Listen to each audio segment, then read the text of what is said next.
Hi everyone, in this episode we're going to be fixing up the response event system so that we can have response events for multiple dialog objects instead of just one.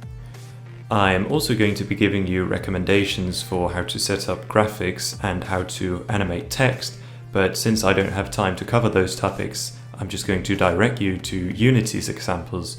I don't really feel that there's any need for me to cover it because the TextMeshPro examples from Unity already does a very good job at covering this with examples as well.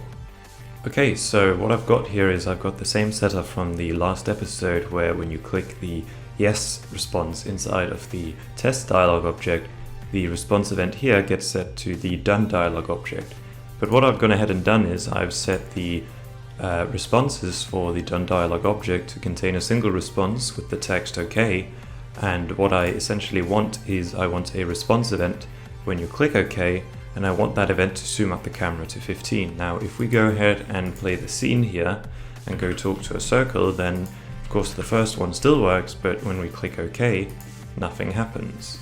And so to fix that, what we want to do is we want to hop into our circle here and we want to hop into the dialog activator, and the problem is on this very line here because we just try to get the very first dialog response events and only look at that, and actually what we need to do is we need to look through all the components of type dialog response events and check if their dialog object corresponds to this dialog activator's dialog object.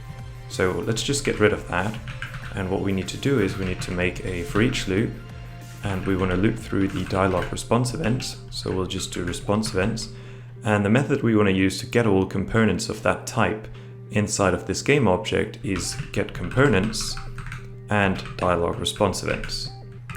And then what we want to do is we want to say if response events dot dialog object is equal to this dialog activator's dialog object, then we want to say player dot dialog UI add response events, and we want to add the response events.events. And we also want to break out of the for loop. Okay, so if we come back to Unity now and go ahead and click play, then if we go talk to a red circle here and we click yes, then we will still get the same done dialog, and once we hit OK, you'll see the camera zooms out as we wanted. So now we've basically set it up so that we can have as many dialog responses as we want. Now, one thing that can make it a lot easier to work with custom scriptable objects is giving them a custom icon. And so to do that, what you want to do is you want to right click here and you want to create a new folder called Gizmos. And inside of this folder, you want to create a PNG file, and I'm going to have mine be 128 by 128. And the name of this PNG file is very important. It has to be the same name as the scriptable object base class, which in this case is dialog object, and then followed by space icon. And so I've gone ahead and prepared an icon here, and you'll notice its name is dialog object space icon. So if I go ahead and drag that here, you'll also see that it's 128 by 128. Then go to my dialog objects here, you'll see they don't actually change, but if I click them, this icon up here does indeed change. And the reason this doesn't change is just because of a bug in the version of Unity that I'm using. So if I just go ahead and restart the editor, they'll also show up here. So I'll just do that and be back in a second. Right, so I've just restarted Unity, and you'll notice the dialog objects now have the icon that we assigned. And if we open up the circle here, you'll also notice that they show up here. And yeah, this is just a small little detail that I think makes it a lot easier to work with scriptable objects.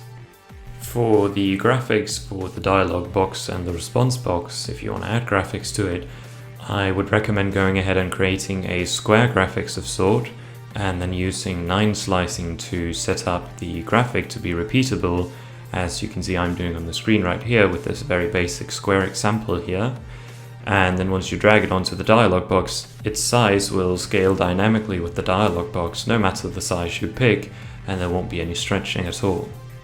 Now sadly, text effects like shaking text and wavy text is a bit out of scope for this tutorial series here, but what I recommend you do is you go ahead and install the TextMeshPro examples and extras, and once you've done that, you go ahead and open up scene 23, because there is an example of vertex jitter where the text on the screen will change color randomly and also jitter around on the screen.